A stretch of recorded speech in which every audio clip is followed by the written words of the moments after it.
Hello and welcome to Dental Studies Simplified. I am Dr. Ankita Kotecha and today's topic is toothbrushing. Guidelines for proper toothbrushing. Proper toothbrushing can be discussed under the following points, that is grasp, sequence, amount and frequency. So talking about grasp, as we have already discussed in our previous video on toothbrush, the handle, that is the longest portion of the toothbrush, is the important part usually involved in grasp, a proper grasp. That is why the handle should be non-slippery. The ideal properties of a handle of a toothbrush is no slippage, so that there is controlled movement, that is, it doesn't slip out of your hand and leads to uncontrolled movements and the resultant trauma or injury. So this is the point, that is grasp should be light, comfortable and controlled movements. That is why the handle should be non-slippery. It should be firm, non-slippery, strong but lightweight as well. So that is about grasp. Light and comfortable grasp, controlled movements, effective positioning of the toothbrush. Ideally half on the gingiva, half on the teeth, and facing apically ideally in normal cases, not in the otherwise recession or cases. Okay. So half on the teeth, half on the gingiva, facing apically so that circular cleansing is ensured. Okay. Effective positioning and pressure, neither too harsh nor too soft enough to not have any cleansing there. Clear? So under grasp, hold the position, the position of the toothbrush. Hold the handle with your palm and your thumb towards the shank near the head, so as to ensure effective control over your toothbrush. Something in a thumbs up manner, as you can see. Hold your toothbrush handle in your palms with your thumb on the shank near the head, so as to ensure effective control over your toothbrush movements. Clear? The next point is sequence.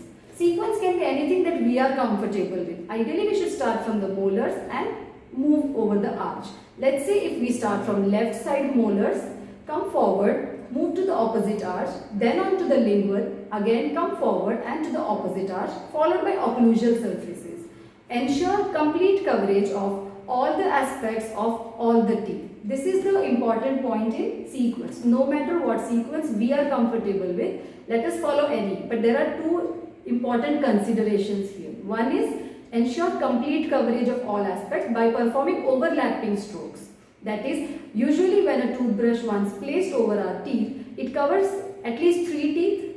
Now the next time you place your toothbrush, cover the previous tooth and followed by the next set of teeth. So ensure that they are overlapping so as to complete coverage. Okay. This ensures the complete coverage. The overlapping pattern of strokes will ensure complete coverage of all the aspects of all the teeth. And the next consideration is the sequence should vary. We should not always stick to one single sequence, that is from left to right daily, because it is usually observed that by the time the toothbrushing session ends, our dexterity reduces. That is why the sequence that we adopt should vary. Like today, if we brush from left side, let us start from right side tomorrow, so that all the teeth will have complete removal of local factors efficiently as we have at the beginning of the toothbrushing session. Okay, so this is the sequence. The two important considerations, please note: overlapping pattern and variable sequence. We should not stick to same sequence daily, variable sequence. Clear till now? The grasp, the sequence, and now coming to the important point, that is amount. Amount can be clockwise and counting wise. I am personally in favor of counting wise because direction is important than duration. So counting wise we have 6 strokes. It may range from 5 to 10. So every time we place our toothbrush, it covers, let's say, 3 teeth. So count 6 strokes at a time, followed by the next set. This way you will ensure efficient removal of local factors from all the teeth. But if you want to follow clockwise, it is the optimum time of 2 minutes. Clear? Amount, that is counting wise and clockwise. See, how much toothbrushing is performed is not the important aspect, but how the toothbrushing is performed is the important aspect. So our mechanical dexterity, our mechanical technique, the strokes are more important than the amount or the duration of the toothbrushing. Clear? That is why I personally favor counting wise, but yes, both the methods are documented. Counting wise, there is 5 to 10 strokes, ideally 6, and clockwise the optimum timing of 2 minutes. Okay, and the last aspect is frequency. See, earlier it used to be once in 48 hours also, so that is now changed because of the research that has been done. Now it is told to do twice daily. Why?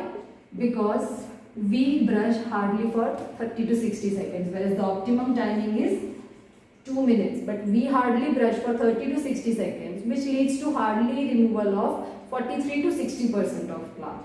That is why we are advised to brush twice daily. So yes, the frequency of brushing is twice daily, ideally morning before the meals and in the night after your last meal. But ensure that after you do your night toothbrushing, do not do any midnight snacking. Otherwise, the whole purpose of toothbrushing in the night or the purpose of brushing twice daily, especially in the night, is shunned.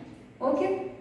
So these are the various aspects of toothbrushing. A quick summary: grasp should be light and comfortable, effective positioning and pressure, controlled movements, and hold the handle in your palm with your thumb towards shank near the head. Under sequence, any sequence that we are comfortable with, but ideally we should be overlapping strokes and the sequence should vary every time. The amount: clockwise optimum timing of 2 minutes and counting wise 5 to 10 strokes on each set of teeth covered during toothbrushing. And the frequency now twice daily, morning before the meals and night after your last meal. So this completes the topic toothbrushing. If you have any doubts or any queries, or you want to request any topic or have any questions, feel free to write them in the comment section below or mail them at dentalstudiessimplified@gmail.com. Thank you for watching and listening to me. Study well. Have a good day.